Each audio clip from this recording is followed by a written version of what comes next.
Hey everybody, welcome back to the Simpleton Sermon Podcast. I am your host, Pastor JJ, trying to help you keep things simple but not stupid. Here in episode 9, we are continuing our journey through the end of the book of Genesis with that guy Joseph. It's part of a larger series called There and Back Again, where we are following the nation of Israel into slavery and then back out again. Little sneak peek on the sermon planning of my church. What we're basically doing is we're going to do this thing where we jump back and forth between these two big series. As we reopen the pandemic and all the ministries of the church get back up and running, we in our church, we're focusing on origin stories. And so we're going through the book of Acts, which is the birth of the church in the New Testament, and then we're witnessing the birth of the nation of Israel through their time and their struggles in Egypt. And so we're going to do a month in the New Testament and then a month in the Old Testament. We're going to kind of go back and forth like that. And then there will probably be some like seasonal or topical series in there as well. Should be a lot of fun. Today we are at the end of Genesis and I am preaching from the New International Version. So I encourage you, please grab your Bible and here we go.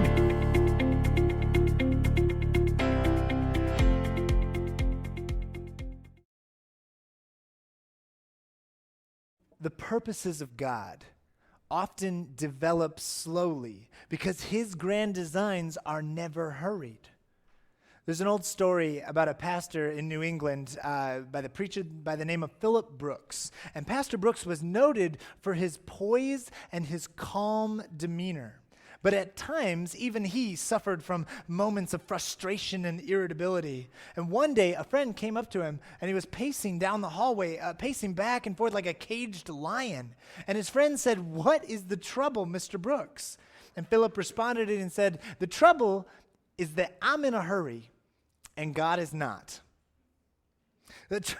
How many times in our lives have we felt the same way, right? Like, I got things to do. I've got a plan for my life. And sometimes God's timeline, God's plan doesn't seem to be keeping up with mine. A lot of us figure, if I'm a good person, right? I'm a good person and I'm going after good things. If I'm a good person trying to do good things, shouldn't God be like opening the door for me? Shouldn't he be making it easier for me to step through everything? And then there's an obstacle that comes and it slows us down like a roadblock for good people. Like maybe there's sickness or there's a problem at work or there's a problem with our marriage or with our kids or whatever it is. And it's a roadblock for good people who are on their way to do good things. And we turn to God bewildered and we think, well, what was that?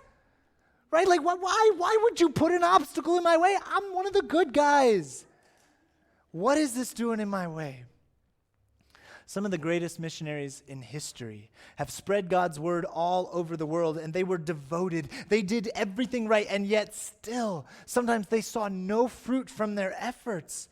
William Carey, he worked for 7 years in Burma before he saw his first Hindu convert to Christianity.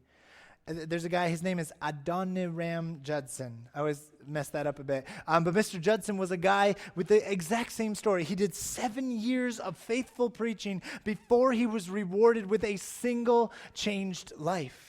In Western Africa, it took 14 years to convert the first person to the Christian church. In New Zealand, it took 9 years. In Tahiti, it took 16 years. And sometimes I think about that, about how long it took for those missionaries to make a difference in that place. And I wonder, could I do that? Could I be faithful week after week, year after year with no success? Could I do the right thing? To show up and just keep being faithful and keep working and showing up and showing people God's love and holding on to God's hope for over a decade with no visible results. I was talking to some of our kids in the youth program about integrity. A couple weeks back, we were talking about integrity, and one of those kids, a 7th grader, said, "Integrity is doing the right thing whether they can see you or not, whether there are results or not." One of our kids said that. Have I told you? I haven't said it before. We have some incredibly bright youth in this church. Today, we are continuing a series called Dreams of Desolation. We are into week 3 of Joseph's journey into Egypt. Now, we started out a couple weeks ago with Joseph, the favored child, getting sold into slavery. We saw how favoritism created this imbalance in his family about being picky with our love and how that ruined everything. But last week with Joseph in slavery, we got embroiled in a sex scandal where Joseph was falsely accused and then he ends up in prison. And that's where we open our text for today in Genesis chapter 40. And actually, I'm going to back up a couple verses to give you some context. It says, "But while Joseph was there in prison, the Lord was with him, and he showed him kindness and granted him favor in the eyes of the prison warden. And so the warden put Joseph in charge of all those who held in the prison. And he was made responsible for all that was done there. And the warden paid no attention to anything under Joseph's care because the Lord was with Joseph and gave him success in whatever he did." And so Joseph, back when he was a slave, he was like the best slave ever. And Potiphar, his master, put him in charge of the whole house. And then when he ends up in prison, the warden also notices that he's good at everything. So he's still in prison, but he's like the team captain of all the prisoners, right? And so I'm just kind of getting this vibe that Joseph must have been really good at organizing things, right? He was really good at running stuff. So then we get to chapter 40. And it says, "Sometime later, the cupbearer and the baker of the king of Egypt offended their master, the king of Egypt. Pharaoh was angry with his two officials, the chief cupbearer and the chief baker, and he put them into custody in the house of the captain of the guard in the same prison where Joseph was confined."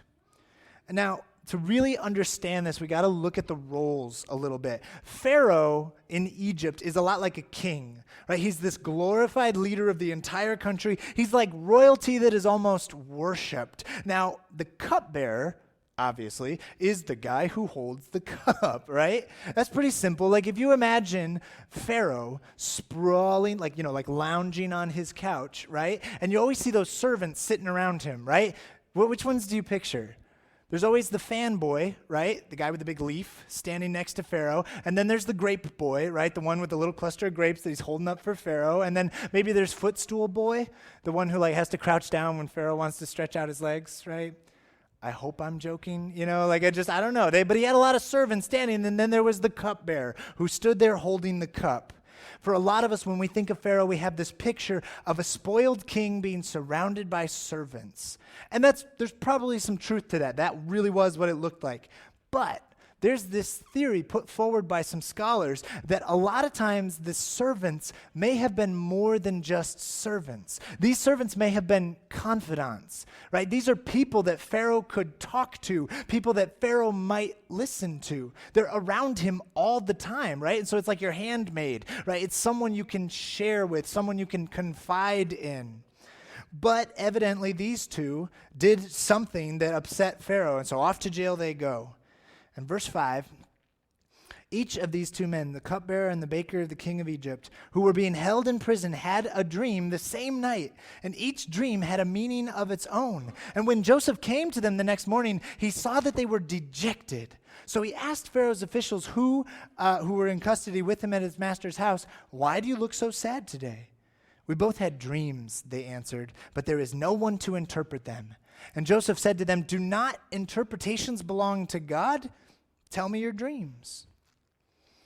Now, so these two fellas have a dream. And in Egyptian culture, I was reading this past week, in Egyptian culture, they believed that when you were sleeping, you were like closer to the gods, right? You had, what was the phrase? It said that you were in real and direct contact with the other world. So when you dream, they believed you were like closer to God or something like that. And so in this country, they took dreams really seriously, right? And so verse 8, that's the one I want you to focus in on. These guys say we have no one to interpret the dreams. And what did Joseph say? He said, interpretation belongs to God. Interpretation belongs to God. And I want you to remember that because it's going to come back later. Interpretation belongs to God. So verse 9, the first guy's dream. So the chief cupbearer told Joseph his dream. He said to him, "In my dream, I saw a vine in front of me, and the vine had 3 branches, and as soon as it budded, it blossomed, and its clusters ripened into grapes. And Pharaoh's cup was in my hand, and I took the grapes, and I squeezed them into Pharaoh's cup, and I put the cup in his hand." "This is what it means," Joseph said to him. "In 3 days the 3 branches are 3 days. Within 3 days, Pharaoh will lift up your head and restore you to your position. You will put Pharaoh's cup in his hand, just as you used to do when you are his cupbearer. But when all goes well with you, remember me, show me kindness, mention me to Pharaoh, and get me out of this prison." And so the first guy, he has a dream. And there's a vine. It's pretty simple, right? There's 3 branches, and he watches as the vine buds, and then it grows. I kind of think of it as like one of those like time motion things that are like sped up, right? And you're like time-lapse videos where you watch it bud. And then he takes the grapes, and he squeezes them into Pharaoh's cup and puts the cup in his hand. And when you know the interpretation, it seems really obvious, right? It's like, well, yeah, of course, he's going to get his job back. 3 days, you're going to get your job back. And so we could take this dream, and we could put it in the good dream category, right? Like, this is a great dream, and the interpretation is wonderful. This is really good news for this guy. You're going to get your job back. You're going to get out of prison. So then the next guy, it says, when the chief baker saw that Joseph had given a favorable interpretation, he said to Joseph, I too had a dream. So the baker, he watched the cupbearer, and he's like, wow, that was great. His dream was really good news. Maybe my dream will be really good news. And so he says, then the chief, I too had a dream. On my head were 3 baskets of bread, and in the top basket were all kinds of baked goods for Pharaoh, but the birds were eating them out of the basket on my head. This is what it means, Joseph said. The 3 baskets are 3 days. Within 3 days, Pharaoh will lift up your head and impale your body on a pole, and the birds will eat away your flesh. Yikes, right? That is not a good dream, right? And so I feel so bad for this guy, right? I mean, we're going to put this in the not as good of dream category. We have a word for that, right? This is a nightmare. This is a straight up nightmare. This is terrible news for this poor baker. And so we've got these 2 guys, the cupbearer and the baker. And one of them is hoping Joseph is like really good at his job, right? Like, oh man, I hope he's right. And the other guy's like, man, I hope he's terrible at this. Like, I hope he's completely off. Joseph, I hope he's a total quack. I hope he was faking it. Verse 20. Now the 3rd day was Pharaoh's birthday, and he gave a feast for all his officials. And he lifted up the head of the chief cupbearer and the chief baker in the presence of the officials, and he restored the chief cupbearer to his position, so that he once again put the cup into Pharaoh's hand. But he impaled the chief baker, just as Joseph had said to them in his interpretation. So Joseph is not a quack. Joseph is telling the truth. He wasn't, and well, see, the thing is, Joseph is not interpreting it all. Joseph is not making this up. He's getting it from God, right? If God is giving it to him, God doesn't make mistakes. Joseph's just listening, so everyone's dream comes true. And then there's 1 verse left in the whole chapter, and the chapter ends with the most devastating sentence you could ever hear. Verse 23. The chief cupbearer, however, did not remember Joseph. He forgot him. And that's how the story ends for this chapter. We'll get to it tomorrow. But he forgets Joseph. He gets his old job back. He's excited. He's in the throne room again. He's super pumped, and he's got all this influence, and he forgets Joseph. And I'll give you a little sneak peek into next week. 2 years go by. He is forgotten for 2 years. Joseph gets left in prison because the cupbearer forgot. Joseph is just hanging all his hope on this guy, all his hope on the cupbearer who's a servant, but he might be like a confidant. He might be able to like talk to Pharaoh, and Pharaoh might actually listen. All this hope. Everyone else gets their dream fulfilled except for Joseph. Now I want to pause here for a second, and I want to name a fear that we're all going through, okay? One of the reasons that we struggle with patience in life is because we are afraid that we will be forgotten. One of the reasons that we stress and we worry and we freak out is that we fear we will be forgotten. Without realizing it, I think that's what it is. We are afraid of being forgotten. My kids are going to forget me. My spouse is going to forget me. My work is going to forget me. My church is going to forget me. My friends are at school, they're going to forget me. We are afraid of being forgotten. There is a deep need in each of our hearts to be known, and we want to be remembered. And so when we hear, and Joseph was forgotten, I mean, this is kind of the ultimate nightmare scenario. It is devastating to be forgotten. The good news coming out of the text this morning, it comes straight out of verse 8. Joseph looks at these guys and he says, doesn't interpretation belong to God? The good news this morning is that interpretation belongs to God. And let me walk you through that a little bit, okay? Think about it. Why does interpretation belong to God? Like why does he know what's going to happen? Because he's God, right? Because the future belongs to God, right? For each of us, the future happens to us, right? Where we don't know what's going to happen. It just happens to us. But the future belongs to God. He creates it. He crafts the future, right? And so the future interpretation belongs to God. He never gets it wrong because the future belongs to God. And I don't know if you see this, the future doesn't happen to God. It's his to create. And what that means is that God will not forget you. The real good news this morning, interpretation belongs to God. And what that means is that God will not, cannot forget you. And we're going to find out next week, God didn't forget Joseph either. He will not forget you. When I was in college, I'm an extrovert. Right? I love meeting new people. I have so much fun with that kind of stuff. And so I used to love strolling down the hallways and just like in my dormitory and just like poking my head into strangers' rooms and meeting people. Right? And I used to do this all the time. I actually prided myself on the fact that I knew basically every person in my dorm. Right? I could just walk down the hallways at Calvin College where I went to school. The dorms were for freshmen and sophomore. Right? Upperclassmen had to live off campus. And so by the end of sophomore year, I knew practically everyone in my dormitory. It was like 400 students. I knew them all. Every hallway I could walk down and I'd have a friend. It was so much fun. I felt like a king. I used to love walking down the halls and just talking to everyone. I was known. I was remembered. I was extremely puffed up about my own importance. And then junior year, I moved out of the dorms. I became a resident assistant. I was an RA in a different dormitory. And I did that for a year, and then senior year, I moved into a house with some buddies. We lived with like 5 other guys. It was a really smelly house, and it was awesome. But then senior year, January senior year, I got invited to come back to the dorms. We had a thing called J-term. It was a special semester. It was a 1-month-long semester intensive course. And they said, hey, we've got an RA who's going abroad. He's going to Mexico for a month. We need you to fill in. Could you come and be a leader in the dorms? I said, yeah, that sounds like fun. And so I came back to the dorms and I became an RA again just for 1 month. And suddenly and unexpectedly, I was a stranger walking through unknown lands. I walked through the halls where 2 years ago I was the king. And now I was nobody. I knew none of the faces. I wasn't friends with any of these people.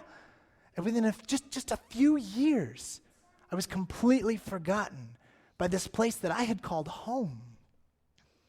Now, I realize I'm being dramatic, right?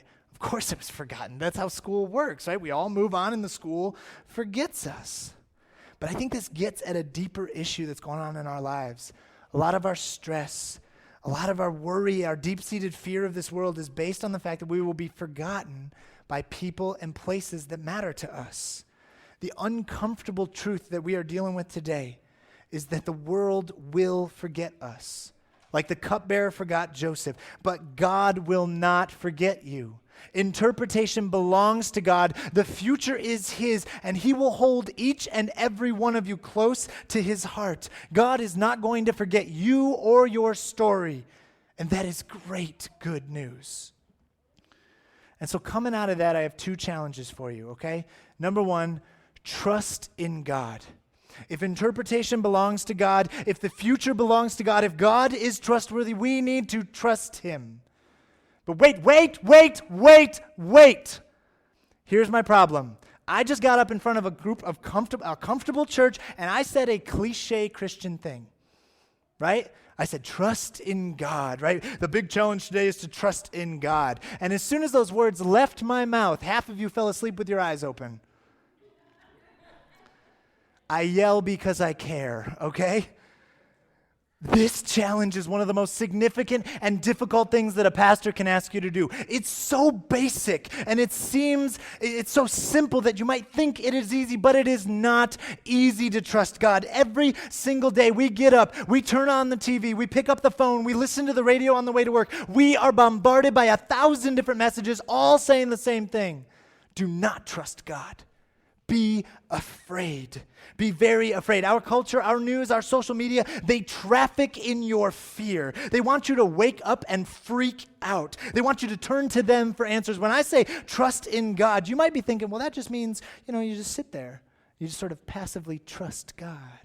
I'm just sitting here trusting God right now. But that's not what it looks like. When I say trust in God, trust is not a passive exercise. It takes active reminders over and over and over. You have to remind yourself that the future belongs to God and He will not forget you. The future belongs to God and He will not forget you. Every time the world throws something at you to be afraid of, you got to remind yourself to trust in God. Looking at the latest COVID numbers, God is not going to forget me.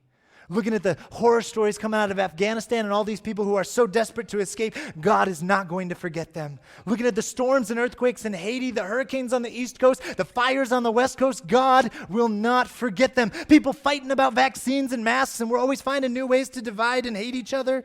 But God will not forget me. For the nurses and the teachers and the pastors and politicians and small business owners, fast food workers, honestly, doesn't it feel like it's just really hard for everyone right now?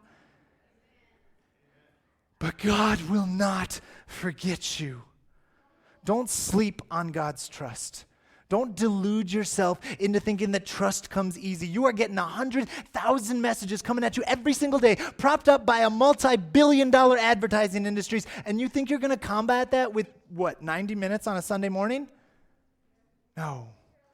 Every single day, you need to remind yourself, God will not forget you. Actively work to build the trust in God that you need. Now, I'm going to do it again. Okay, I'm going to say a cliche thing. You're going to think it's easy, but it's not, okay? Challenge number 2, wait on God.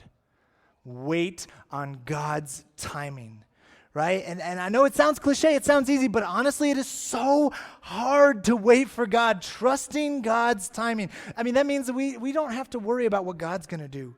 His side of things, interpretation belongs to God. The future belongs to God. God's not going to forget us. That's trusting Him. But waiting on God means that all we got to worry about is getting ready for when He tells us what to do. G. Campbell Morgan says it like this. He says, waiting for God is not laziness. Waiting for God is not going to sleep. Waiting for God is not the abandonment of effort. Waiting for God means, number 1, activity under command. Second, it means readiness for any new command that may come. And third, the ability to do nothing until the command is given. I want to put a picture on the screen.